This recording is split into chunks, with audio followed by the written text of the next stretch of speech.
મિત્રો, અમદાવાદમાં પ્લેન જે દુર્ઘટના થઈ છે એમાં ઘણા સવાર પેસેન્જરોના મૃત્યુ થવાની આશંકા સેવાઈ રહી છે. આવી ગુજરાત ઉપર મોટી દુર્ઘટના લગભગ ભાગ્યે જ જોવા મળી હશે.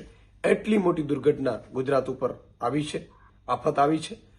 અને લગભગ 240થી પણ વધારે પ્લેનમાં પેસેન્જરો સવાર હતા. ઇન્ટરનેશનલ ફ્લાઇટ અમદાવાદથી લંડન જઈ રહી હતી અને પ્લેન ક્રેશ થયું છે.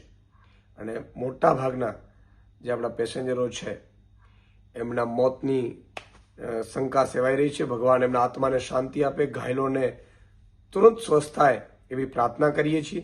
અને સાથે સાથે આમ આદમી પાર્ટીના અધ્યક્ષ તરીકે બે જે ચૂંટણીઓ છે, કડી અને વિધાનસભાની વિસાવદરમાં, તેમાં અમે આજે અને આવતીકાલના તમામ જે રાજકીય કાર્યક્રમો છે, રાજકીય સભાઓ છે, એ સ્થગિત કરીએ છીએ.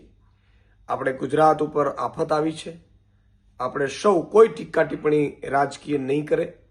અને આજે ને આવતીકાલે એટલે 12 અને 13 તારીખના તમામ જે પોલિટિકલ કાર્યક્રમો છે આમ આદમી પાર્ટીએ રદ કર્યા છે.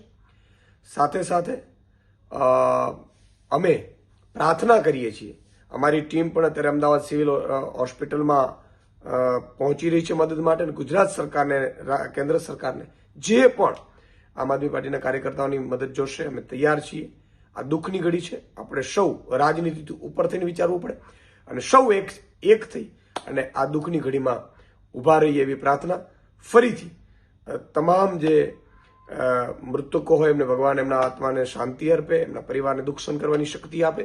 જે ઘાયલો હોય તુરંત સ્વસ્થ થાય એવી પ્રાર્થના કરી, એવી અભ્યર્થના.